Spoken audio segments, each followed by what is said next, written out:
ప్రభువైన యేసుక్రీస్తు నామములో మీ అందరికీ కూడా నా హృదయపూర్వకమైన వందనాలు తెలియజేస్తూ, దేవుడు మనల్ని ఈరోజు సజీవులుగా ఉంచి ఆయన యొక్క ఉచితమైన కృపా ప్రేమ ద్వారా మనల్ని మందిర ఆవడంలో చేరి ఆయన మన గురించి రాయించిన, మనల్ని ప్రేమించి రాయించిన గొప్ప గొప్ప విషయాల్ని ధ్యానం చేయడానికి దేవుడిచ్చిన అవకాశాన్ని బట్టి దేవుడిని స్తుతించుతూ మీ అందరికీ కూడా వందనాలు తెలియజేస్తున్నాను. ఈరోజు మన యొక్క శరీర నిర్మాణం గురించి చెప్పాలని ఆలోచన కలిగి ఈ మధ్య కాలంలో ఒక శాస్త్రవేత్త ఒక విధానాన్ని తెలియజేశారు. దాన్ని నేను చూసి కొన్ని సేకరించి బైబిల్ గ్రంథం దగ్గరికి వచ్చినప్పుడు ఎంత మనకి మెటీరియల్ దొరికిందంటే, పరిశుద్ధ గ్రంథంలో గొప్ప గొప్ప సైంటిస్టులు పరిశోధన చేసిన విషయాన్ని వారు తేల్చి చెప్పినప్పుడు ఆ మాటను పట్టుకొని మనం పరిశోధన చేసినప్పుడు ఎంత గొప్ప విషయాన్ని దేవుడు మన కొరకు ఎన్ని వేల సంవత్సరాల క్రితమే రాయించి సంఘటనలన్నిటిని కూడా మన ముందు ఉంచారు అంటే మనకన్నా గొప్ప అదృష్టవంతులు ఎవరు ఉండరని నేను అనుకుంటున్నాను అనమాట. ఈరోజు సైంటిస్టులు ఏవైతే ప్రతిపాదించారో దాన్ని నేను తెలియజేస్తూ బైబిల్ గ్రంథంలో ఉన్న విషయాలన్నీ కూడా మనము ధ్యానం చేద్దాము. అయితే ఏమని తెలియజేశారంటే, మన శరీరంలోనే దేవుని పేరంట రహస్యంగా దాగి ఉందంట. ఒక శాస్త్రవేత్త కనుగొన్నారు, మన శరీరంలోనే దేవుని పేరు రహస్యంగా దాగి ఉందంట. అది చెప్తూ, మన ఇంట్లో ఉన్న కంప్యూటర్ అయినా మన చేతిలో ఉన్న స్మార్ట్ ఫోన్ ఉంది కదా, ఈ ఆధునిక ప్రపంచాన్ని ఎంత సూపర్ పవర్ లాగా తీసుకెళ్తుందండి. ఎంత టెక్నాలజీని మనము మన చేతిలో ఉన్న స్మార్ట్ ఫోన్లోను అలాగే మన ఇంట్లో ఉన్న కంప్యూటర్లో మనం చూస్తున్నాం కదా, అలా అదే గొప్పగా వెళ్ళిపోతుంది కదా ముందుకి. కానీ దానికి మించంట. కానీ వీటన్నిటికన్నా కూడా కొన్ని కోట్ల రెట్లు శక్తివంతమైన ఒక సూపర్ కంప్యూటర్ మనందరి శరీరంలోనే ఉందంటండి. ఈ రెండింటిని చూసి మనము చాలా ప్రపంచాన్ని మన చేతుల్లో ఉంచుకున్నట్లుగా సూపర్ పవర్ని మనం చూస్తున్నాం అన్నమాట టెక్నాలజీ ద్వారా. కానీ వాటన్నిటికి మించి కొన్ని కోట్ల రెట్ల శక్తివంతమైన ఒక సూపర్ కంప్యూటర్ మన శరీరంలోనే ఉంచాడంట. ఆ సూపర్ కంప్యూటర్ పేరే డిఎన్ఏ. దాని పేరే డిఎన్ఏ అంట. అంటే మనందరికీ తెలుసు, మన శరీరంలో కొన్ని కోట్లాది కణాలతో తయారైందని. మన శరీరం అంట కొన్ని కోట్లాది కణాలతో తయారైందంట. చెప్తాను. అంతకుముందు ఎప్పుడన్నా అప్పుడప్పుడు అచ్యుతరావు గారు చెప్తారు ఏమనంటే, అసలు ముందు మనకు దేవుని గురించే తెలియదు. సరే, దేవుని గురించి అసలు తెలుసుకోవాలంటే మన బుర్ర కూడా చాలదు. కానీ మన శరీర నిర్మాణం గురించి మనము ఏమన్నా తెలుసుకుంటున్నామంటే అది ఎప్పుడూ పట్టదు. ఎప్పుడు మనకి ఏం కావాలంటే, మన కుటుంబాల్లో ఏ అవసరం తీరిద్దా, దేవుడి దగ్గరికి వెళ్ళినా కూడా ఇలా భావించబట్టి మనకి దేవుడు పెట్టిన ఈ రహస్యమైన మంచి గొప్ప విషయాన్ని మనం కనుక్కోలేకపోయాం అన్నమాట. అంటే ఎన్నో విషయాల్ని మన గురించి రాసి ఉంచినప్పుడు మనం అవి స్టడీ చేస్తే ఆ దేవుని గొప్పతనం తెలిసేదండి. కానీ మనం దేవుని ప్రేమించుతున్నాము అని అనుకుంటున్నాం, కానీ దేవుణ్ణి ప్రేమించటం లేదు. మనకు మనమే ప్రేమించుకొని మన కుటుంబాలను ప్రేమించుకొని మన కుటుంబాల్లో ఎప్పుడైతే అవసరత కలిగిద్దో అప్పుడు దేవుని సన్నిధానానికి వెళ్ళి ప్రార్థన చేయడం మాత్రమే నేర్చుకున్నాం అన్నమాట. కానీ మన శరీర నిర్మాణం గురించి కనుక ఇంత మనం ఆలోచన చేస్తే, ఈ దేవుడి యొక్క పేరు మన శరీరంలో రహస్యంగా దాగి ఉంది అని మనకి పూర్తిగా అవగాహన అయినప్పుడు ఎంత సంతోషించడానికి అవకాశం అవుతుందనండి. నేను ఈ 4 రోజులు ఇది స్టడీ చేస్తుంటే ఎంత ఆస్వాదించుకున్నాను. నా హృదయంలో దేవుని యొక్క లక్షణాలని, దేవుడు చేసిన ఈ గొప్ప సృష్టిని, ఈ నిర్మాణాన్ని తలంచుకొని స్టడీ చేస్తున్నప్పుడల్లా ఎంత అనుభూతిని అనుభవించాను అండి. ఎంత సంతోషాన్ని అనుభవించి నాకు ఎంత ఆశ్చర్యం వేసింది అన్నమాట. నాకు ఇప్పుడు నేను విన్న తర్వాత, ఈ స్టడీ చేసిన తర్వాత ఆశ్చర్యం వేసింది. కానీ 3,000 సంవత్సరాల క్రితం ఒక ఆయనకి ఆశ్చర్యం వేసింది. ఎవరు ఆయనకండి? అప్పుడు నాకు దావీదు గారు గుర్తుకొచ్చారు. అందుకేనా దావీదు గారు అలాంటి మాటలు మాట్లాడారు. అవి మనం తర్వాత ధ్యానం చేసుకుందాం. ఈ యొక్క సైంటిస్టులు వీళ్ళు ఏం చెప్పారో ఒకసారి మనం ఈ యొక్క శరీరంలో ఉన్న ఈ DNA గురించి మనం నేర్చుకుందాం అన్నమాట. అలాగే మన శరీరంలో కోట్లాది కణాలతో తయారైంది కదా ఈ శరీర నిర్మాణం. అయితే ప్రతి కణంలో కూడా DNA అనే ఒక అద్భుతమైన నిర్మాణం ఉందంట. మన ఎత్తు, రంగు, మన గుణాలన్నీ కూడా ఈ DNAలో రాసి ఉంటాయంట. దీన్ని మన జీవితానికి బ్లూ ప్రింట్ అని కూడా అంటారంట. మన జీవితానికి ఇది ఒక బ్లూ ప్రింట్ లాంటిది అని గొప్ప గొప్ప వారు అంటారనమాట. ఎందుకంటే దాని గురించి తెలుసు కాబట్టి వారు మాట్లాడతారు. మైక్రోసాఫ్ట్ వ్యవస్థాపకుడైన బిల్ గేట్స్ కూడా మనిషి DNA అనేది ఒక కంప్యూటర్ ప్రోగ్రామ్ లాంటిది, మేము ఇప్పటి వరకు సృష్టించిన సాఫ్ట్వేర్ కంటే ఇది ఎన్నో రెట్లు ఉన్నతమైనదని ఆయన ఒప్పుకున్నారంట. సాఫ్ట్వేర్ వ్యవస్థాపకుడైన బిల్ గేట్స్ అన్నాడంట, మేము కనుక్కున్న ఈ కంప్యూటర్ ఏమో కానీ మనిషిలో పెట్టిన ఈ DNA మాత్రము గొప్ప ఉన్నతమైనది, అది వండర్ అని తెలియచేశాడంట. అయితే ఈ DNAలో అంట ఒక గుండు సూది తలంత పరిమాణంలో ఉన్న DNA అంట. ఒక గుండు సూది తలంత అర్థమైందా? మీరు అర్థం చేసుకోవడానికి ప్రయత్నం చేయండి. ఎందుకంటే మందిరాల్లో ఇవన్నీ ఏంటని కొంతమందికి ఏం కావాలంటే వేరువేరుగా అదే చెప్పట్లా బయట ప్రపంచంలో అరుకులు, కేకలు, అల్లులు అలా అరుస్తూ అలా ఉంటే మనుషులకు ఉద్యోగం వచ్చేసి, అందుకని మనకి ఎప్పుడో పేరు పెట్టేశారుగా, మీ మందిరంలో మ్యూజిక్ లేవు, ఉద్యోగం లేదు, మేము రామని కొంతమంది కూడా మానేసి వాడు ఉన్నారు. కానీ ఏమి కావాలంటే మనకి అసలు మన శరీర నిర్మాణం ఎప్పుడు తెలుసుకోగలుగుతాము? ఈ ప్రాణం పోయాక తెలుసుకోవడానికి కుదిరిద్దా? ఈ ప్రాణం అందుకని చివరిలో మీకు అర్థమవుతుంది అనమాట. అయితే ఒక గుండు సూది తలంత పరిమాణంలో ఉన్న DNAలోనంట ఎంత సమాచారం ఉందంటే దాదాపు 25 ట్రిలియన్ల పుస్తకాల సమాచారం ఉందంట. ఇదంతా ఎందులో ఉన్నదనుకుంటారు? మన శరీరంలో ఉన్నవి చెప్తున్నాను అనమాట. ఎప్పుడైనా ఒకసారన్నా మనం ఆలోచించాము, అంత ముందు కాలంలో కానీ ఇప్పుడు కానీ ఎప్పుడన్నా ఈ మాటలు జ్ఞాపకం చేసుకున్నామేమో ఒకసారి ఆలోచించుకోండి. అయితే 25 ట్రిలియన్ల పుస్తకాల సమాచారం ఉందంట. ఈ పుస్తకాలన్నిటినీ ఒకదానిపై ఒకటి పేరిస్తే ఆ ఫైల్ అంట భూమికి చంద్రునికి మధ్య ఉన్న దూరం కంటే 920 రెట్లు ఎక్కువ పొడవుగా ఉంటుందంట. ఈ అద్భుతమైన నిల్వ సామర్థ్యాన్ని చూసి శాస్త్రవేత్తలంట 1 గ్రాము DNAలో 700 టెరాబైట్ల డేటాను విజయవంతంగా నిల్వ చేశారంట. శాస్త్రవేత్తల యొక్క పని ఏంటంటే అన్నింటిని పరిశీలించే పని కదా. మొత్తానికి ఈ శరీరంలోని DNA పరిశీలించినప్పుడు అంట ఎంత డేటాని స్టోరేజ్ చేశారంట చూడండి. 700 టెరాబైట్ల డేటాను విజయవంతంగా నిల్వ చేశారంట. ఎంత పెద్ద స్టోరేజో చూడండి. DNAలోనే దేవుని పేరు అనే సిద్ధాంతాన్ని తెచ్చిన వ్యక్తి గ్రేట్ బ్రాడన్ అంట. ఆయన రాసిన పుస్తకం ఏంటంటే ది గాడ్ కోడ్ అనే పుస్తకంలో ఈ విషయాలన్నీ కూడా వివరించారంట. అంటే దేవుని యొక్క కోడ్ ఎవరు శాస్త్రవేత్త గుర్తించారంట. శాస్త్రవేత్తలకి దేవునికి చాలా దూరం ఉంటుంది తెలుసండి. వాళ్ళు ఎప్పుడు కూడా దేవుని నమ్మరు. కానీ తర్వాత ఈ జరుగుతున్న వివరాలన్నీ పరిశోధించినప్పుడు శాస్త్రవేత్తలకు కూడా ఒప్పుకొని తీరాల్సినంత పరిస్థితి ఏర్పడుతుంది అన్నమాట.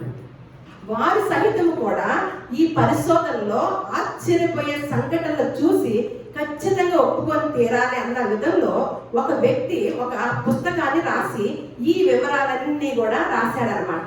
వీటిని మనం ధ్యానం చేస్తూ ఈ విషయాలన్నీ కూడా పరిశుద్ధ గ్రంథంలో మనకి ఏనాడు రాసి ఉంచాడో తర్వాత మనం లేఖనాలు కూడా చూద్దాం. ది గాడ్ కోడ్ అనే పుస్తకంలో ఈ విషయాలన్నీ రాసి మన మానవ శరీరంలో దేవుని పేరు అనేది రహస్యంగా దాచబడి ఉంది, ఒక కోడ్ ఉంది అని తెలియజేశారంట. దానిలో నుంచి అయితే మనమైతే కార్బన్తో తయారయ్యామంట. కార్బన్ లేకపోతే మన శరీరము ఎలా ఉంటుంది అంటే హైడ్రోజన్, నైట్రోజన్, ఆక్సిజన్ ఇవన్నీ రంగు వాసన లేని వాయువులంట. అంటే భౌతిక రూపం లేని ఒక ఆత్మ లాంటిది. దీని దీని అర్థం ఏంటంటే దేవుడు ఒక ఆత్మస్వరూపి. ఆయన పేరులోనే ఎలిమెంట్స్ కూడా భౌతికం కానివి. అర్థమైంది కదా? దేవుడు ఆత్మై ఉన్నాడు అని మనం చదువుతాం కదా. మనకు కూడా ఏం చేశారంటే మనం కార్బన్ అనేది పెట్టారంట. కానీ కొన్ని ఉన్నాయి కదా, హైడ్రోజన్, నైట్రోజన్, ఆక్సిజన్, ఇవన్నీ కూడా ఒక రంగు వాసన లేని వాయువులు అంట. అంటే వీటిని కూడా ఉన్నాయి. వీటికి సంబంధించిన అర్థం ఏంటంటే దేవుడు ఆత్మై ఉన్నాడు అంటే వీటిని ఏంటంటే ఒక భౌతిక రూపం లేని ఒక ఆత్మ రూపం అంట. ఒక ఆత్మ అంట. భౌతిక రూపం లేని ఆత్మ ఏంటంటే హైడ్రోజన్, నైట్రోజన్, ఆక్సిజన్ లాంటివి. అంటే అది రూపాలు లేవు కదా. అంటే దేవుడు ఆత్మై ఉన్నాడు. ఆయన మనం తర్వాత లేఖనాలు చూస్తాము. అలా వీటిని పరిశోధించిన విషయాన్ని మీకు చెప్తున్నాను అనమాట. అయితే భౌతికంగా రూపం లేని ఒక ఆత్మ లాంటిది. దీని అర్థం ఏంటంటే దేవుడు ఒక ఆత్మ స్వరూపం. ఆయన పేరులోనే ఎలిమెంట్స్ కూడా భౌతికం కాని. మన శరీరం ఉన్న ఒకే ఒక తేడా ఆ కార్బనే మనల్ని మనుషులుగా భూమి మీద ఉంచుతుందంట. మన శరీరంలో ఉన్న తేడా దేవుడికి మనకి ఒక తేడా ఉంది. అది ఆ తేడానే కార్బన్ అంట. అది ఏం చేస్తుందంటే మనుషులుగా మనల్ని భూమి మీద ఉండటానికి అవకాశమైందంట. అలాగే దేవుడు తన స్వరూపం లేని మనిషిని సృష్టించాడని ఆ కోడు అదే విషయాన్ని చెప్తుందంట. మన డిఎన్ఏలోనే ఆయన పేరు ముద్రించి ఉందంట. మనలో 75% దేవుడి అంశమే. ఆ మిగిలిన 25% కార్బన్ మనల్ని వేరు చేస్తుందంట. ఆశ్చర్యం ఏంటంటే దేవుడు తన పేరును మనలోనే దాచిపెట్టాడు. మనం దేవుడి కోసం ఎక్కడెక్కడో వెతకాల్సిన పని లేదని, మన శరీరం మన ఉనికిలోనే ఆయన సంతకం ఉంది శాస్త్రవేత్తలు ఇప్పుడు నిరూపిస్తున్నారు. కానీ ఈ విషయం బైబిల్ ఎప్పుడో చెప్పిందండి. బైబిల్ ఎప్పుడు చూద్దాం తర్వాత. ఇవన్నీ నేను మన శాస్త్రవేత్తలు వెలికిలో తీసిన విషయాన్ని మనం ధ్యానం చేసుకున్న తర్వాత బైబిల్ గ్రంథానికి వెళ్ళాం. అలాగే మన శరీరంలోని ప్రతి కణంలో ప్రతి జీవి డిఎన్ఏలో ఈ కోడ్ ఉంటుందంట. ఏ కోడ్ అంటే వాళ్ళు తెలియచేసిన కోడ్, దేవుని కోడ్ నెంబర్ చెప్తున్నారు అనమాట. YHWH పాత్రలు నిరంతరం పునరావృతం అవుతూనే ఉంటుందంట. అంటే సృష్టికర్త తన పేరును సృష్టి మొత్తంలో ఒక కోడ్ రూపంలో ముద్రించాడంట. మనం ఎవరమో, మన మూలం ఏదో మనం ఎప్పటికీ మర్చిపోకూడదు అని మనల్ని సృష్టించిన ఒక శక్తి ఉందని గుర్తు చేయటానికి దేవుడు ఈ అద్భుతాన్ని ఏర్పాటు చేసి ఉంచాడంట. సైన్సిస్టులు మన నిర్మాణం వెనుక ఒక శక్తి ఉందని ఇప్పుడు అంటున్నారంట. అంటే ఒక నిరంతరం పునరావృతం అవుతూ ఉంటుందంట. ఏ కోడు? YHWH అనే కోడు నిర్మాణం అవుతూ మనకి జరుగుతూనే ఉంటుందంట. అయితే శాస్త్రవేత్తలు ఏమంటారంటే ఇప్పుడు ఒక శక్తి మన మానవ నిర్మాణం వెనుక ఒక శక్తి పని చేస్తుందని ఇప్పుడు ఖచ్చితంగా తెలియజేశారనమాట. అయితే మన డిఎన్ఏ పొడవంట మన శరీరంలో ఉన్న కణాల గురించి వివరాలు చెప్తున్నాను అనమాట. మీకు ఏమన్నా అర్థమవుతుందో అర్థం అవటం లేదు, నేను అర్థం అవ్వటానికి ప్రయత్నం చేస్తున్నాను. మీరు జాగ్రత్తగా వినండి. ఎందుకంటే మన శరీరాన్ని నిర్మించిన దేవుడు ఎంతగా పట్టించుకున్నాడో, ఎంతగా మనల్ని ప్రేమించాడో ఈరోజు మనం తెలుసుకుంటాం అన్నమాట. మన డిఎన్ఏ పొడవు 300 కోట్ల అక్షరాలంత అంట. ఆ కోడ్ ఎంత పెద్దదంటే ఒక వ్యక్తి ఈ కోడ్ను టైప్ చేయాలంటే రోజుకి 8 గంటలకు ఒక పదం టైప్ చేసిన 50 సంవత్సరాలు పడుతుందంట. మన డిఎన్ఏ డిఎన్ఏ పొడవు ఎంత? 300 కోట్ల అక్షరాలంతంట. ఒకవేళ ఎందుకు కంప్యూటర్తో పోల్చారంటే ఒక ప్రోగ్రామ్ అనేది కంప్యూటర్లో మనం ఎలా చేస్తున్నారో సాఫ్ట్వేర్ వీళ్ళందరూ కూడా ఈ సిస్టాన్ని కూడా పోల్చి చెప్పాడు. అంతకన్నా సూపర్ పవర్ మన శరీరంలో ఉంది అని తెలియచేయడానికి ఇవన్నీ కూడా మనం తెలుసుకుంటున్నాం అనమాట. 50 సంవత్సరాలు పడుతుంది. 300 కోట్ల అక్షరాలతో మన శరీరాన్ని నడిపేంత సంక్లిష్టతను కలిగి తనకు తానుగా రిపేర్ చేసుకోగలిగానే ఈ అద్భుతమైన ప్రోగ్రాము యాదృచ్ఛికంగా ఎలా ఏర్పడుతుంది? తనకు తానే రిపేర్ చేసుకుంటుంది అంటండి. నిజమేనా? ఎలా? మన శరీరంలో వ్యాధి నిరోధక శక్తి అనేది దేవుడు పెట్టాడనమాట. అది మనం అవకాశం ఇస్తే, మనం వెంటనే బాధ వచ్చినప్పుడు మనము దానికి చేయకూడని పనులు చేసినప్పుడు కాదు, కానీ ఆ వ్యాధి నిరోధక శక్తికి కనుక మనం అవకాశం ఇచ్చినప్పుడు తనకు తానే రిపేర్ చేసుకునే వ్యవస్థ అనేది దేవుడు ఈ యొక్క శరీరంలో నిర్మాణం చేస్తున్నాడంటండి. అలా అని చెప్పి ఇప్పుడు ఇలాంటి సిస్టమ్ కలిగిన ఈ ప్రోగ్రాము ఎవ్వరూ లేకుండా యాదృచ్ఛికంగా వస్తుందా? దేవుడు లేడు అనే వారికి ఒక ప్రశ్న అనమాట. అలా ఈ ప్రోగ్రామర్ లేకుండా ఎంత పెద్ద ప్రోగ్రామ్ ఎలా వస్తుందని తెలియజేస్తున్నారు అనమాట. కంప్యూటర్ ప్రోగ్రామ్కి తెలుస్తుంది ఏమనంటే కొన్ని వందల లైన్లు చిన్న కోడ్ని రాయడానికి ఎంత తెలివి సృజనాత్మక సమయం పడుతుందో అలాంటిది అంటే కంప్యూటర్ సాఫ్ట్వేర్ వాళ్ళకి తెలుస్తుంది అనమాట.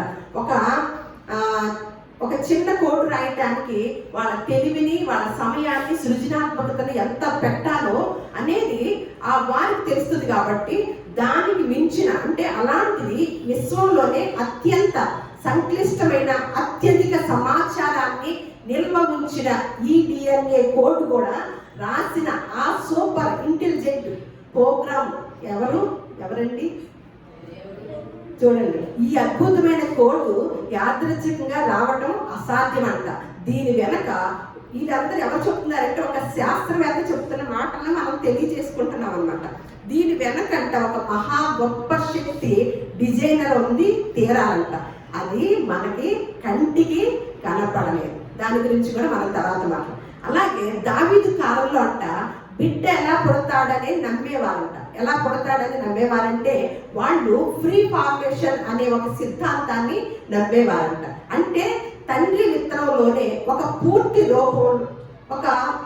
రూపంలో ఉన్న చిన్న బేబీ ఫార్మేషన్ మినీ ఇన్సానిటీ ఉంటుంది అని, అది తల్లి గర్భంలోకి వెళ్ళాక మాత్రమే పెద్దగా పెరుగుతుందని అనుకునేవారంట. అంటే దావీదు కాలంలో ఏ టెక్నాలజీ లేదు, ఒక మైక్రోస్కోపులు లేవు, ఏంటి కూడా లేవు కదా, ఏ స్కానర్లు లేవు కదా. అలాంటి సమయంలో యొక్క గర్భంలో దాల్చిన బిడ్డ ఎలా పెరిగింది ఎలా ఏంటనేది దావీదు గారికి మాత్రమే తెలుసుకున్నాడు అనమాట. అంటే దావీదు గారికి ఈ సిస్టమ్ అంతా లేని టైంలో ఎలా తెలియచేశాడండి దేవుడు? అది దేవుడు తెలియచేస్తేనే కదా. దావీదు గారు ఎలాంటి మనుషుడంట? దేవునికి హృదయానుసారుడైన మనుషుడంట. ఆ మనుషుడికి తెలియచేశాడనమాట ఒక గొప్ప విశిష్టతను. ఏమనంటే ఆ దినాల్లో అవన్నీ లేనప్పుడు తండ్రి విత్తనంలో నుంచి అంట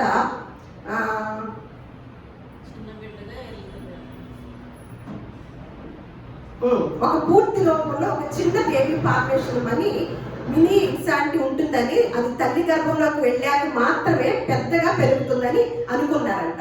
ఇది ఇప్పుడు సైన్స్ కి నిజాన్ని నిరూపించడానికంట కొన్ని వేల సంవత్సరాలు పట్టిందంట. 19వ శతాబ్దంలో మైక్రోస్కోప్ సహాయంతో పిండం దశల వారీగా పెరుగుతుందని మొదటిసారిగా మైక్రోస్కోప్ తో చూశారంట. ఇది దావీదు గారికే తెలిసిందనమాట. అందుకనే దావీదు గారు ఒక మాట అంటారు, 139వ కీర్తన కనుక తీసినట్లయితే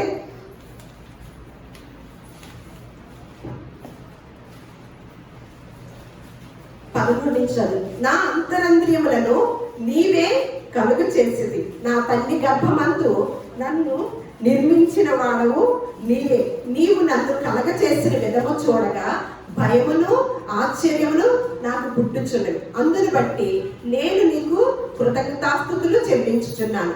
నీ కార్యములు ఆశ్చర్యకరములు, ఆ సంగతి నాకు బాగుగా తెలిసి ఉన్నది. నేను రహస్యమందు పుట్టిన నాడు, భూమి యొక్క అగాధ స్థలములలో విచిత్రముగా నిర్మింపబడిన నాడు, నాకు కలిగిన ఎముకలను నీకు మరుగై ఉండలేదు. నేను పిండమునై ఉండగా నీ కన్నులు నన్ను చూచెను. నియమింపబడిన దినములలో ఒకటైనను కాకమునిపే నా దినములన్నీ నీ గ్రంథములో లిఖితములాయను అని మరి దావీదు గారికి తెలిసిన విధానాన్ని ఈ మాట. అందుకనే ఆ రోజుల్లో అలా తెలుసుకున్న దావీదు గారు ఇలాంటి మాటలు మాట్లాడుతున్నాడు అనమాట. మాట్లాడుతూ మళ్ళీ ఇంకేంటో చూద్దాం. మన శరీరానికి కావలసిన ప్రోటీన్లు తయారు చేయటానికంట DNA మెలికలు విప్పుకుంటూ మళ్ళీ అల్లుకుంటూ ఒక క్రమ పద్ధతిలో పనిచేస్తుందంట. అర్థమైందా? మనకి కావలసిన ప్రోటీన్లు తయారు చేయటానికి మన DNA అంట ఎలా ఉంటుందంట, మెలికలు విప్పుకుంటూ మళ్ళీ అల్లుకుంటూ ఒక క్రమ పద్ధతిలో పనిచేస్తుందంట. ఈ ప్రక్రియ చూడటానికి ఒక నైపుణ్య ఉన్న వ్యక్తి దారాలతో ఒక వస్త్రాన్ని నేసినట్లుగా లేదా ఉండితో స్వెటర్ అల్లినట్టు ఉంటదంట. దీన్ని నెట్టింగ్ అంటారంట. చూడండి, మన డిఎన్ఏ ఎలా ఉంటదంట, మీకు గుర్తుకొస్తుందా? మనం చూస్తాం కదా ఎలా అల్లుకుంటాయంట. ఒక క్రమంలో అసలు ఎంత ఒక మంచి నైపుణ్యం కలిగిన వస్త్రకారుడు, నేతగాడు ఎలాగైతే నేస్తున్నాడో, ఒక మనిషి, ఒక స్త్రీ స్వెట్టర్ని ఎలాగైతే అల్లుతుందో అలా మన డిఎన్ఏ మనకి కావలసిన ప్రోటీన్లు అందటానికి అలా పనిచేస్తుందంట. మళ్ళా ప్రసంగి, అందుకనే ప్రసంగి 11:5 ఒక మాట ఉంటుందండి.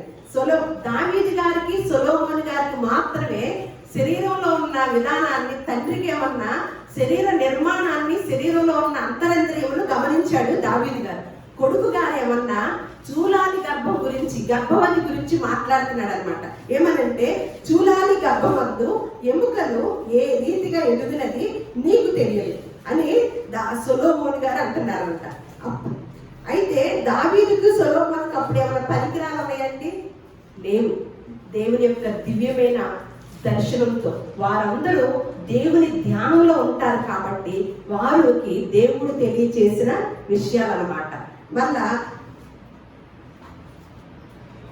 మన డిఎన్ఏలోనే 300 కోట్ల అక్షరాలను కలిపి ఉంచబడిన బంధం విశ్వంలోని కోటాను కోట్ల నక్షత్రాలని తమ స్థానంలో నిలిపి ఉంచే శక్తి మనల్ని, ఈ సృష్టిని, సమస్తాన్ని ఒక క్రమ పద్ధతిలో పెట్టి ఉంచుతున్న ఆ ఆధారభూతుడు ఆయనే ఏకైక దేవుడైన యేసుక్రీస్తు వారంటండి. చూడండి, అయితే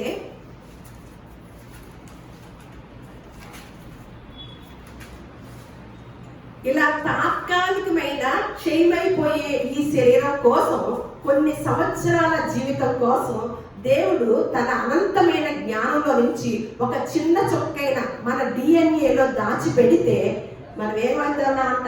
చూడండి, ఇంత చిన్న జీవితమా? మన ఆయుష్కాలం ఎంత ఉంటుందో తెలుసా? తెలియదు. ఇటువంటి చిన్న జీవితానికి ఇంత సిస్టమా, ఇంత ప్రోగ్రామా, ఇంత ప్రోగ్రామ్ కావాలా, ఇంత సిస్టమ్ కావాలా, ఇంత సృష్టి కావాలా అని ఒక ఇంత ఆలోచన చేస్తే, అంటే మన భూలోకానికి రావటానికి, శరీరాన్ని ఇలా భూలోకంలో నివాసం చేయటానికి చేసిన ఈ నిర్మాణంలో దేవుడు పట్టించుకునే విధానం ఇవన్నీ చూసినప్పుడు ఎంత గొప్పగా ఉందో చూడండి.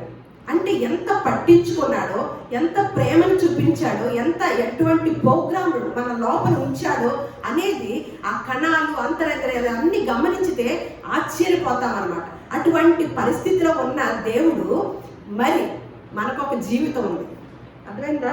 దానికోసమే నేను ఇవాళ మాట్లాడుతాను. ఆయనతో పాటు అయితే మనల్ని డిఎన్ఏలో దాచిపెడితే త్వరలో మనల్ని మార్పుపోయే ఆ ఆత్మ సంబంధమైన దేహాల నిర్మాణం. అంటే మళ్ళీ ఏమంటున్నాడు, మీరు ఒక రెప్పపాటులో మరణించినప్పుడు రెప్పపాటులో మార్పు నందుతారు అని మనం లేఖనాలు చూస్తున్నాం అనమాట. అంటే మన రెప్పపాటులో మార్పు పొందినప్పుడు ఎటువంటి దేహాన్ని ధరించుతాము, దేవుడు ఇంకా ఆ దేహాన్ని ఇంకెంతగా పట్టించుకుంటాడు. ఇప్పుడే భూలోకంలో తాత్కాలికంగా నివాసం చేస్తున్న ఈ దేహాల కోసము ఇంత సృష్టిని, ఇంత ఆకాశాన్ని, ఇంత భూమిని, ఇంత పరిస్థితుల్ని, ఇంత వాతావరణాన్ని ఇచ్చి మన శరీరంలో కూడా ఇన్ని కోట్ల కణాల యొక్క సముదాయం మన లోపల ఉంచి తన పేరుని మన శరీరంలో రహస్యంగా దాచి ఉంచి దేవుడు తన బిడ్డల్ని ప్రేమించి ఇంత గొప్ప ప్రోగ్రామ్ని డిజైన్ చేసినప్పుడు ఈ జీవితం కొరకే మనం తబ్బిబ్బైపోతూ దేవుణ్ణి మర్చిపోతూ మనకిచ్చిన గొప్ప ఈ జీవితాన్ని చక్కగా ఎలా లగ్జరీగా ఉపయోగించాలి, ఎలా లగ్జరీగా జీవించాలి, ఎలాగ ఉండాలి, ఎలా సంపాదించాలి, ఎలా మా పిల్లల్ని పోషించాలి, ఎలా మా కుటుంబాన్ని కట్టుకోవాలి, ఈ చేసిన దేవుడు, ఈ నిర్మాణం వెనక ఆయన ఉద్దేశం ఏంటి, ఆయన ఎందుకు చేశాడు, ఆయనే మనలో ఉన్నాడా, ఆయన పేరు మనలో ఉంచాడా అనేది మన పరిస్థితి ఏంటి, మన గొప్పతనం ఏంటి. అలా ఈ లోకంలో ఉండగానే ఎంత పట్టించుకున్న దేవుడు మనం చనిపోతున్నాం కదా, ఎంతో ఆయుష్ ఉండట్లేదు కదా. మనము ఆవిరి లాంటి వారు అంటున్నాడు, నీడ లాంటి వాడు అంటున్నాడు, నిన్నటి వారమే అంటున్నారు కదా దేవుడు. మరి ఈ చిన్న జీవితానికి ఎంత ప్రోగ్రామ్ని డిజైన్ చేసినప్పుడు, మరి మనం మరణించినప్పుడు రెప్పపాటులో మనము మరి ఒక లోకానికి వెళతాం కదా. ఆ లోకంలో ఉన్న పరిస్థితి ఏంటి, ఆ లోకంలో మనకి ఏమైనా సిద్ధం చేశాడు అని ఎప్పుడైనా ఆలోచన చేశారండి? చేశారా? నేను ఈ వారం అంతా చేస్తూ వచ్చానండి. నాకు ఆశ్చర్యం వేసింది అనమాట. ఏంటి ప్రభువా, ఇంత పట్టించుకున్నావా ఈ చిన్న జీవితానికి, ఇన్ని కణాలా? నేను ఇంకా చాలా చదవలేదండి.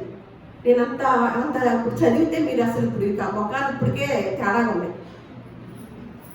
ఎందుకంటే మనం ఒకటి అలవాటు పడిపోయాం. వెళ్ళి దేవుని సన్నిధానంలో చక్కగా తప్పట్లు కొడతాం, పాటలు పాడతాం, కేకలు వేయటం, మన గురించి ప్రార్థన చేయించుకోవటం, మనకి ఏదైనా వాగ్దానం ఉంటే ఆ వాక్యాన్ని తీసుకోవటం, ఇలా వెళ్ళిపోవటం, మళ్ళీ శుభ్రంగా వండుకోవటం, తినటము, మళ్ళీ వచ్చే వారానికి బైబిల్ దులుపుకోవటం, మళ్ళీ తెచ్చుకోవటం, ఇలా అలవాటు పడిపోయాం. కాబట్టి దేవుడు మన కొరకు రాయించిన జ్ఞానం, అసలు మన శరీరంలో యొక్క నిర్మాణం గురించి మనం తెలుసుకోలేకపోవటం వలన మనం పరలోకం కూడా వెళ్ళమండి, మనం స్వర్గానికి కూడా వెళ్తారంటారా మీరందరూ? మనందరం ఖచ్చితంగా వెళ్ళం. ఇలాగే ఉంటే తెలుసుకోలేదు కదా మనము. మనకేం కావాలి? ఏదో ఒక మనకు అవసరాలు తీర్చే దేవుడు ముద్ర వేసుకున్నాం కదా. ఇంకెందుకు ఏం పడతాయి? కొంతమందికి పడతాయా? విసుగొస్తుంది. ఏంటమ్మా ఈవిడ శరీరం గురించి, ఆల్రెడీ వచ్చిన శరీరం ఇంక ఈవిడ చెప్పేది ఏంటమ్మా? విసుగొస్తుందా? ఇది తెలుసుకుంటేనే ఆ రాబోయే దేహాలు, ఆ రాబోయే లోకంలో దేవుడు మనల్ని ఏం చేస్తాడు అనేది అర్థమవుతుంది అన్నమాట. ఇది తెలియకపోతే అది తెలుసుకోలేదు. అందుకనే ఇంత జ్ఞానాన్ని ఒక చిన్న చుక్కైన మన డిఎన్ఏలో దాచిపెడితే త్వరలో మనల్ని మార్చిపోయే ఆ ఆత్మ సంబంధమైన దేహాల నిర్మాణం ఇంకెంత అద్భుతంగా ఉంటుందో, ఆయనతో పాటు తన రాజ్యంలో శాశ్వతంగా జీవించబోయే ఆ దేహాల కోసము, పరలోక సంబంధమైన శరీరాల కోసము సృష్టికర్త ఇంకెంత జ్ఞానాన్ని, ఇంకెంతటి అద్భుతాన్ని, ఇంకెంతటి మహిమను దాచిపెట్టి ఉంచాడండి. అర్థమవుతుందా? ఎంత గొప్ప జ్ఞానమో తెలుసండి. మనకు మాత్రమే పరిశుద్ధ గ్రంథంలో మనకు అర్థమయ్యే రీతిలో రాయించి ఉంచిన ఆ దేవుణ్ణి బట్టి ఆయనకి మహిమ, ఘనత, ప్రభావములన్నిటిని కూడా చెల్లించుకుంటున్నాము. మరి అది అందరికీ దక్కిద్దా? ఆ మహాలోకము అది మన ఊహకు కూడా అందదంట. అందుకనే మనకి ఒక మాట ఉంటుంది కొరింథీయులకు రాసిన పత్రికలో, మాటలతో కూడా వివరించలేమంటండి. అది మన ఊహకు అందదు, మాటలతో కూడా వివరించలేము. అందుకనే బైబిల్ ఒక మాట చెప్పింది, తనను ప్రేమించు వారికి ఏవి సిద్ధపరచునో అవి కంటికి కనపడలేవు, చెవికి వినపడలేదు, మనుష్య హృదయానికి అస్సలు గోచరమే కాలేదు. ఈ వాక్యాన్ని దేనికి తీసుకున్నారండి? మన భౌతికమైన విషయాల కోసం తీసుకోవడం వలన ఆత్మ సంబంధమైన విషయాల కొరకు మనం వెళ్ళలేకపోతున్నాము. అందుకనే ఎప్పుడు మనకి కనపడట్లేదు, వినపడట్లేదు, హృదయానికి అసలు అర్థమే కావట్లేదు. ఇదంతా రాబోయే మహిమకు కేవలము ఒక చిన్న నీడ మాత్రమేనంట. ఆయన మనలోకి వచ్చినప్పుడు క్రీస్తు స్వారూప్యంలోకి మారతామంట, శరీరం మార్పు పొందుకుంటామంట. యేసుక్రీస్తు లాగా మరణాన్ని గెలిచే డిఎన్ఏ మన కోసము ఎదురు చూస్తుందంటండి. మనం సేవించే దేవుడు నమ్మదగిన దేవుడు కదా, మాట ఇచ్చి నెరవేర్చే దేవుడు. ఆయన చనిపోయి తిరిగి లేచిన పునరుద్ధానుడైన దేవుడిని మనం సేవిస్తున్నాం. ఆయన చనిపోయి తిరిగి లేకపోతే ఆయన పట్టుకొని అలాడాల్సిన అవసరత లేదు. పునరుద్ధానుడైన దేవుడు, నేను ఎలాగైతే వెళ్ళానో తండ్రి దగ్గరికి, మీరు కూడా అలాగే వస్తారన్నాడు. అంటే మనకి ఏ డిఎన్ఏని మనం సొంతం చేసుకోవాలండి, అనుసంధానం అవ్వాలండి. ఎప్పుడైతే యేసుక్రీస్తు వారిలో అనుసంధానం అవుతామో మరణము గెలిచే డిఎన్ఏ మనలోకి వస్తుందంటండి. చూడండి, అది ఎప్పుడు వస్తుందంట? యేసుక్రీస్తు ఆ డిఎన్ఏ కేవలం యేసుక్రీస్తుని రక్షకుడిగా అంగీకరించి బాప్తిసం పొందిన వారు మాత్రమే పొందుతారంటండి. అప్పుడు యేసుక్రీస్తు యొక్క ఆత్మ సంబంధమైన DNA మనలోకి వస్తుందంట. ఆ శాశ్వతమైన మహిమ గల దేహాలని మనం ధరించుకున్నప్పుడు సృష్టికర్త యొక్క ముఖాన విందాన్ని చూస్తామంట. ఒక శాస్త్రవేత్త మన శరీరంలో దేవుడు ఒక శక్తి, ఒక దేవుని యొక్క పేరు రహస్యంగా దాగి ఉంది అని తెలియచేశారు. రహస్యంగా దాగి ఉంది అని తెలియచేశారు. తెలియచేసి ఆ శరీర నిర్మాణం గురించి కొంచెమే తెలుసుకున్నాం. ఎక్కువ తెలుసుకుంటే మీరు కూర్చోలేదు కాబట్టి ఆ కొంచెమే చదివితేనే ఇంత ఉందన్నమాట. ఇప్పుడు పరిశుద్ధ గ్రంథంలోకి వెళదాం. ఇప్పుడు మన శరీరంలో దేవుని పేరు ఉందంటే, నామం అంటే పేరు అంటాం కదా. నామం అంటే పేరు. ఆయన నామములో ఏముందో తెలుసండి? గుణం ఉంది, మంచి స్వభావం ఉంది, క్యారెక్టర్, మంచి క్యారెక్టర్ అన్నమాట. ఏముందంట? ఆయన నామములో గుణం, మంచి గుణం, మంచి స్వభావం, మంచి క్యారెక్టర్ ఉందన్నమాట. నామం అంటే పేరు.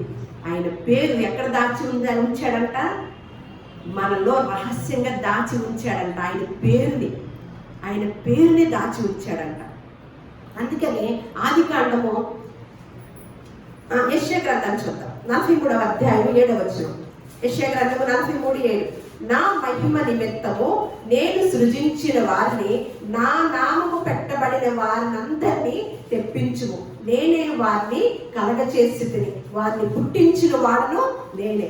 ఏంటంటే నా నామము పెట్టబడిన వారినందరినీ తెప్పించుము. ఆదికాండము 1వ అధ్యాయం 26వ వచనం. దేవుడు మన స్వరూపమందు మన పోలిక చొప్పున నరులను చేయుదుము. లూకాసు వార్త 3వ అధ్యాయం 23 నుంచి 38. 23వ అధ్యాయం. యేసు బోధింప మొదలు పెట్టినప్పుడు చెప్తున్న విషయాలన్నమాట. ఆయన బోధింప మొదలు పెట్టినప్పుడు మొట్టమొదటి బోధ వంశావళి లిస్టును తీసుకొస్తాడండి. వంశావళి అది మనమైతే గుర్తు కూడా ఉండదు. ఎందుకంటే యేసుక్రీస్తు వారు మనిషిగానే వచ్చాడు, మనిషిగానే మనలాగే వచ్చాడనమాట. వచ్చి కూడా ఎలా ఒక వంశావళిని గుర్తుపెట్టి, కొన్ని తరాలని గుర్తుపెట్టి ఆ పేర్లను చదువుతున్నాడు. మొట్టమొదటి బోధలో మనకి జ్ఞాపకం చేసిన మాటలు ఈరోజు మనం తెలుసుకుంటున్నాం. ఆయన మొదటి బోధలో మనకి జ్ఞాపకం చేసుకున్న విషయాన్ని చూస్తూ ఆయన మొట్టమొదటి మొదలెట్టంట ఏమని అంటున్నారంటే, మొదలుపెట్టినప్పుడు కెయినాను ఎనోషు చేతు. అది అన్ని వచనాలు చదవలేము కాబట్టి మీరు 23 నుంచి 38 వరకు తర్వాత ఇంటికి వెళ్ళాలి, చదువుకోండి. యేసు మొట్టమొదటి బోధించినప్పుడు మనకి తెలియజేసిన విషయాన్ని మనం నేర్చుకుంటున్నాం. కెయినాను ఎనోషు చేతుకు, చేతు ఆదాముకు, ఆదాము దేవునికి కుమారుడంట. ఒక లిస్ట్ ఇచ్చి చివరికి ఎక్కడికి వెళ్ళాడండి? ఆదాము దేవునికి కుమారుడు. ఆదాము తన భార్యకు అవ్వ అని పేరు పెట్టాడు. ఆవిడ జీవము కలిగిన ప్రతి వానికి తల్లి అని ఆదికాండంలో చదువుకున్నాం. అంటే ఆదాము ఎవరి కుమారుడు అంటే? దేవుని కుమారుడు. యేసుక్రీస్తు వారు మొట్టమొదటి బోధలో చెప్పిన మాట అన్నమాట. అలాగే కొంతమంది భక్తులు వారి యొక్క శరీర నిర్మాణం గురించి కొంతమంది మాట్లాడుకున్నారన్నమాట. వాళ్ళలో దావీదు గారు లాగానే యోబు గారు కూడా. యోబు గ్రంథము 10వ అధ్యాయము 10వ వచనం. నీ హస్తములు నాకు అవయవ నిర్మాణం చేసి నన్ను రూపించి ఉన్నవి. ఎంత మాట్లాడుతున్నాడు చూడండి. ఒకడు పాలు పోసినట్లు నీవు నన్ను పోసితివి కదా, జున్నుగడ్డ ఒకడు పేర పెట్టినట్లు నీవు నన్ను పేర పెట్టితివి కదా, చర్మముతోను మాంసముతోను నన్ను కప్పితివి, ఎముకలతోను నరములతోను నన్ను సంధించితివి. యోబు గారు ఎంత వివరణ అక్కడ ఏమన్నా మైక్రోస్కోప్ ఉందా అండి? భక్తులకి దేవుడు ఆశ ఉంటే, ఆసక్తి ఉంటే, మనం దేని మీద ఆశ ఉంటే అదే పొందుకోగలుగుతామండి. ఆనాటి భక్తులు దేవునితో, ఇందాక మాట్లాడుకున్నాం కదా యోబు గురించి, యోబు గారి గురించి. యోబు గారికి వచ్చిన కష్టాలకి భార్య ఏమంటే, అస్సలు నువ్వు సేవించే దేవుడిని దూషించి చచ్చిపోకూడదు అని ఒక భార్య మాట్లాడుతుందండి. నువ్వు దేవుడు దేవుడు దేవుడు అని ఆలాడావే, ఏం చేశాడు మనకు దేవుడు? అన్నిటినీ పోగొట్టాడు, ఎందుకు ఒక్కసారి తిట్టేసి చచ్చిపో అని ఒక భారతీయ స్త్రీ లాగా అంటున్నాడు. ఆ స్త్రీలు ఎవరు అనరు ఆ మాట, ఒక స్త్రీ అంటుంది అన్నమాట. అంటే ఏమంటున్నాడు యోబు? దేవుడి దగ్గర మనం మేలే అనుభవించడం నేర్చుకోవాలా, తెలుసుకోవాలా? కీడు అనుభవించకూడదా? అన్ని మేలులేనా? మనం అడిగితే ఇచ్చాడా ఇదంతా? మనం అడిగితే ఈ శరీరాన్ని ఇచ్చాడా? ఈ నరాలను పెట్టాడా? ఈ శిష్టాన్ని పెట్టాడా? మనం అడిగితే గాలి ఇచ్చాడా? మనం అడిగితే నీరు ఇచ్చాడా? ఇవన్నీ ఉన్న అప్పలంగా అనుభవించుతాము. కుటుంబంలో ఏదైనా సమస్య వచ్చినప్పుడు వెంటనే దేవుడి మీద పడిపోతాం.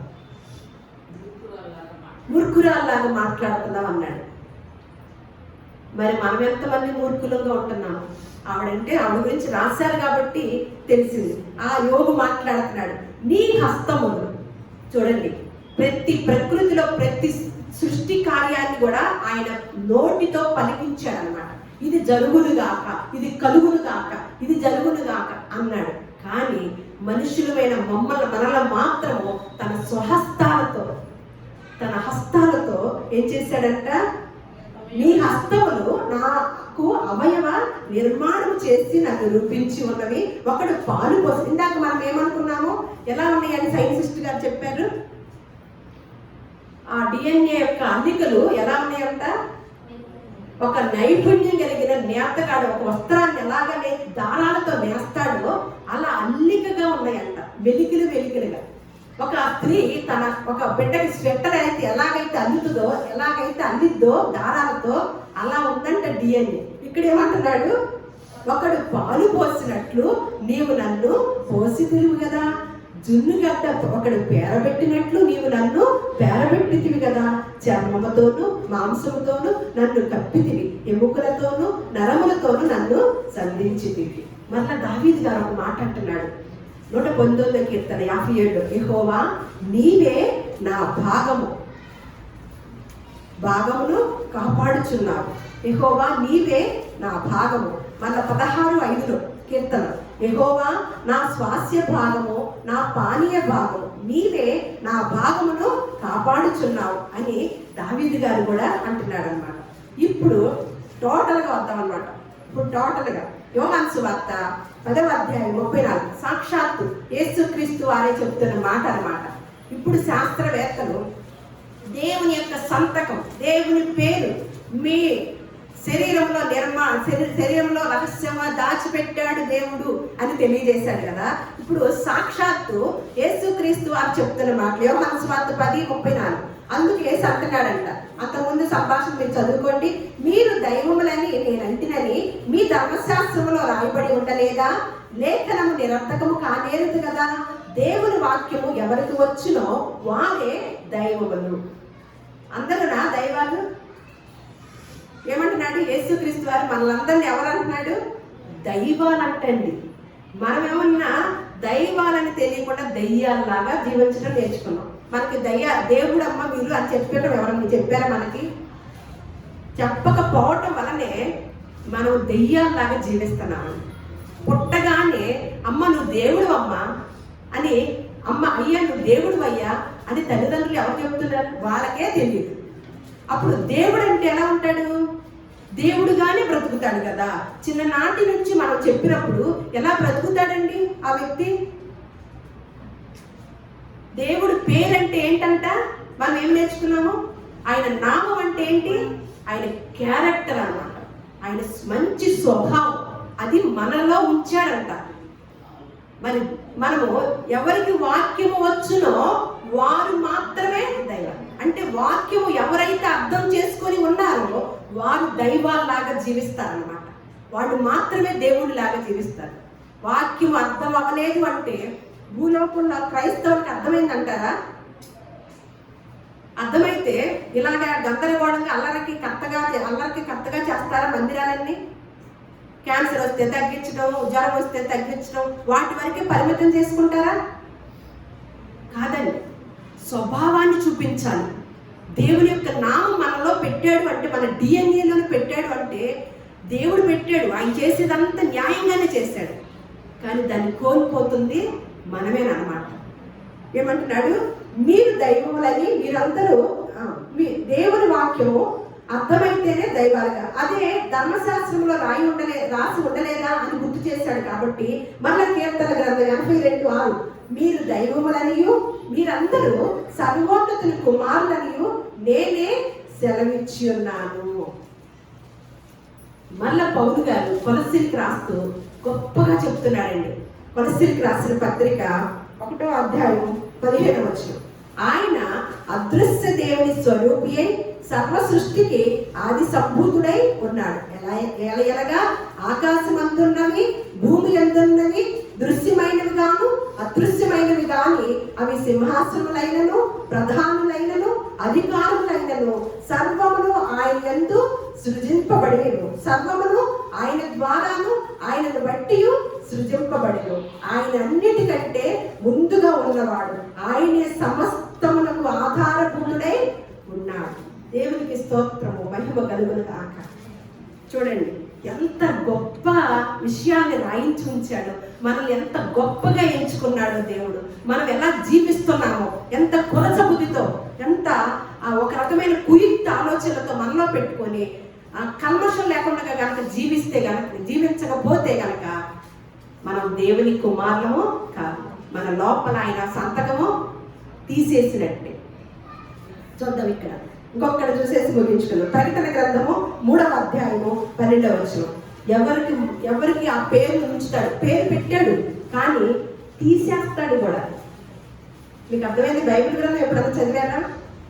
పాపం ఆదిలో పేరు పెట్టాడు కానీ మనం వెళ్ళే లోపల, మరణానికి వెళ్ళే లోపల కొంతమంది పేర్లు తీసేస్తాడు. ఇక్కడ ఏమంటున్నాడు? జయించు వారిని నా దేవుని ఆలయంలో ఒక స్తంభముగా చేసేదారు. అందులో నుండి వాడిక మీదట ఎన్నటికి వెలుపలికి పోడు. మరియు నా దేవుని పేరును పరలోకములో నా దేవుని వద్ద నుండి దిగి వచ్చుచున్న నూతనమైన యెరూషలేమును, నా దేవుని పట్టణపు పేరును, నా కొత్త పేరును వాని మీద రాసెను. మన అదే ప్రకటనలో ఎవరి పేరైనను జీవ గ్రంథంలో లేని ఎడల వాడు అగ్నిగుండములలో పడవేయబడు. పేరు కూడా తుడిచివేస్తాడు, చేసిన సంతకాన్ని కూడా తుడిచివేస్తాడు. అందుకని యోబు గారు ఇంకో మాట అంటాడు, ప్రతి వాడు తన సృష్టి కార్యములు తెలుసుకోవాలని ప్రతి వాని చేతిని బ్రిగించి ముద్ర వేసి ఉన్నాడంట. వేలు ముద్ర గురించి కూడా అంటే అప్పుడన్నా దేవుని సృష్టి కార్యం తెలుసుకుంటాడు. ఎంత వండర్ చేశాడని. ఒకరికున్న ఏలి ముద్ర ఇంకొకరికి లేదు కదా. ఇంత వండర్గా శరీరాన్ని డిజైన్ చేస్తే ఈ దేవుని గొప్పతనం ఎంతగా ఉందో అని అప్పుడన్నా తెలుసుకుంటాడని ప్రతి వాడు తన సృష్టి కార్యములు తెలుసుకోవాలని ప్రతి వాడి చేతిని బిగించి ముద్ర వేసి ఉన్నాడంట. ఇక్కడ ఏమంటున్నాడు? ఎవరైతే జయించుతాడో భూలోకంలో సమస్యలు వచ్చినప్పటికీ, ఇరుకులు వచ్చినప్పటికీ, ఇబ్బందులు వచ్చినప్పటికీ, ఏ పరిస్థితిలోనైనా దేవుని వాక్యాన్ని అర్థం చేసుకొని జీవించే వారు మాత్రమే దేవుని పేరు రాసి పెట్టబడి ఏమంటున్నాడు? ఆయన ఆలయంలో ఒక స్తంభముగా చేశాడు. అందులో నుండి వాడిక మీదట ఎన్నటికి వెలుపలికి పోడు. మరియు నా దేవుని పేరును పరలోకములో నా దేవుని యొద్ద నుండి దిగువచ్చుచున్న మొదటి యెరూషలేము కాదండి. ఏ యెరూషలేము అంట? నూతనమైన యెరూషలేమును, నా దేవుని పట్టణపు పేరును, నా కొత్త పేరును వారి మీద రాస్తాను. ఎవరి పేరైనను జీవ గ్రంథంలో లేకపోతే వాడు అగ్నిగుండము. అంటే ఈ శరీరాన్ని క్షయమైపోయే ఈ శరీరాన్ని ఈ భూలోకంలో ఉంచడానికి ఇంత ప్రాసెస్సా, ఇంత ప్రోగ్రామా, ఇంత సూపర్ పవర్ని ఉపయోగించి దేవుడు మనల్ని భూలోకానికి పంపించి, మనల్ని సృష్టించి, మనల్ని ప్రేమించి ఇటువంటి అవకాశాన్ని దయచేసిన దేవుడిని మరి ఇంత ప్రోగ్రామ్ చూసిన మనము మరి ఆ రాబోయే లోకంలో ఎంత గొప్పగా ఉంచుతాడు మనల్ని అని ఏ రోజు ఆలోచించామండి? ఆ దేహాలు ఎలా ఉంటాయి, ఇంకా ఆయన ఎలా. అందుకనే మీరెవరూ కూడా కలవరపడకండి, నేను మీ అందరికీ స్థలము సిద్ధం చేయ వెళుతున్నాను. నేనుండు స్థలములో, నా పక్కన అంటే నా ఫ్లాట్ ఏమంటున్నాడు? యోహాను సువార్త 14వ అధ్యాయంలో ఉంటుంది. నేనుండు స్థలములో మీరుండు లాగున మీకు సిద్ధం చేయడానికి. అందుకనే దేవుడు ఆయన ప్రేమించే వారికి ఏవి సిద్ధపరిచాడో, ఏవి ఏర్పాటు చేశాడో ఈ మనుషులకి కనపడతలేదు, వినపడతలేదు. హృదయానికి అర్థం కావట్లేదు. ఏటి మీద ఉంది హృదయం అంతా? లోకాశల మీద ఉండబట్టి దేవుని యొక్క శక్తిని, ఆ సూపర్ పవర్ని మనం ఉపయోగించుకోవటం లేదు. దేవుడు ఆ మహాలోకానికి దేవునితో పాటు నివాసం ఉండటానికి వెళ్ళి ఆ లోకంలో ఇంకెంత సిద్ధం చేస్తున్నాడో, ఇంకెంత మనకి ఏర్పాటు చేస్తున్నాడు అని ఒక ఇంత ఆలోచన చేస్తే ఎవరు మాత్రం వెళ్తారంటే, ఎవరైతే యేసుక్రీస్తు నామములో బాప్తిసం తీసుకొని ఆయన సొంత రక్షకుడిగా అంగీకరించుకున్న వారికి మాత్రమే ఆ అవకాశం అన్నమాట. దేవుడు చేసిన ఈ సృష్టి నిర్మాణం, ఈ శరీర నిర్మాణాన్ని బట్టి దేవుని స్తుతిస్తూ, దేవునికి కృతజ్ఞతలు తెలియజేస్తూ, ఆ చేయబోయే, ఆ రాబోయే మహాలోకాన్ని సిద్ధం చేస్తున్న దేవుని బట్టి ఆయన నామాన్ని ప్రస్తుతి చేస్తూ, ఆ లోకంలో ఆయన చేసిన ఆ ఏర్పాటులో మనం అందరం ఉండాలని దేవుడు మిమ్మల్ని అందరినీ కూడా దీవించును గాక.